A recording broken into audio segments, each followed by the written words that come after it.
This is our 94th annual conference. It's an opportunity to bring together our membership from coast to coast to coast and talk about what are the industry priorities going forward, what are some of the things that are keeping our members awake at night. It's a lot of networking as well. It's one of the few occasions, if not the only occasion, during the year in which we have the leaders of all the major construction companies, our allied service and supplier companies, surety bonding companies, etc., all in one place to network and talk about key issues and opportunities that are facing our industry.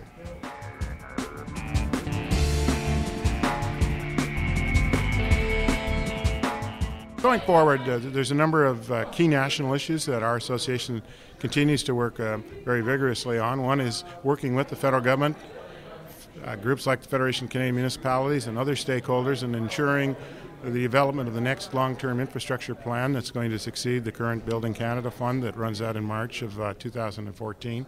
That's a key issue going forward, not just for our industry, but indeed for all Canadians, because the state of our infrastructure is so important. Underpins our future economic well-being, social well-being in Canada. In order to keep our nation competitive, productive, and prosperous, we have to ensure that, first of all, that we get rid of the current infrastructure deficit that exists and ensure that our infrastructure is state of the art, so that when our economy turns around completely and we're into full steam ahead as far as recovery goes, that we're well positioned to take advantage of that in this very competitive economy.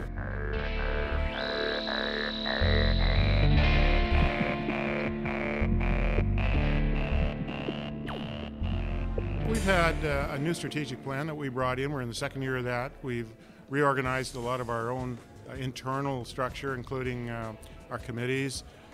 We've got a business plan in place, a number of different structural changes that we put in place to ensure we're a little more meaner and leaner as we're going forward in trying to address some of the key issues, challenges and opportunities that are facing our industry. Another one, obviously, is labor supply and training. That's a key issue for us going forward. The prospects for our industry in Canada are really great, really unprecedented. Canada is projected to become the fifth largest construction market in the world by 2020, if not the fourth largest. So it's very exciting times we live in right now for the construction industry and indeed for our country, and very key times, very timely in the sense that if we want to make sure that our industry and our country is positioned correctly in the future in this ever-changing world and more competitive international climate, that we have to have the infrastructure, we have to have the construction industry, and we have to have the skilled people to make sure that our country continues to be at the top of the world.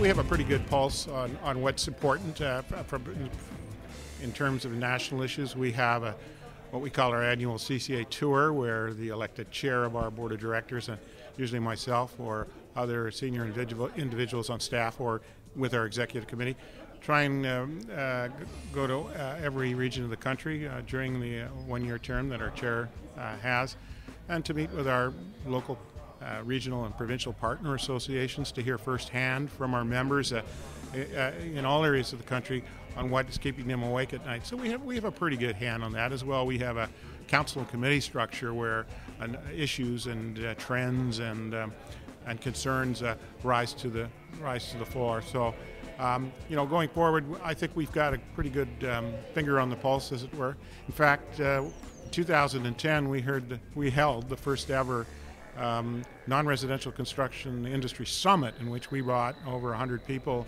to one meeting in Toronto over a couple of days to do just that, to identify what they felt were going to be the major challenges and opportunities for the industry in the short term. And almost more than 2 years now later, they proved to be very prophetic, because those issues and challenges continue to top the list.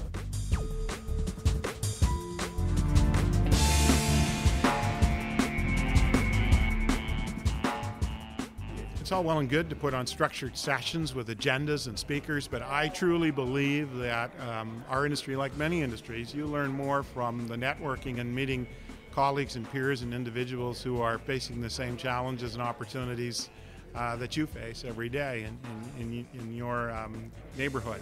So while it's true, I believe that most people find that through their volunteer efforts, whether it's a local, provincial, or national association, that they get more out of it than they put in. You also get tremendous experience and knowledge from simply meeting with your peers and talking to them and finding out in many cases that you're more alike than dislike.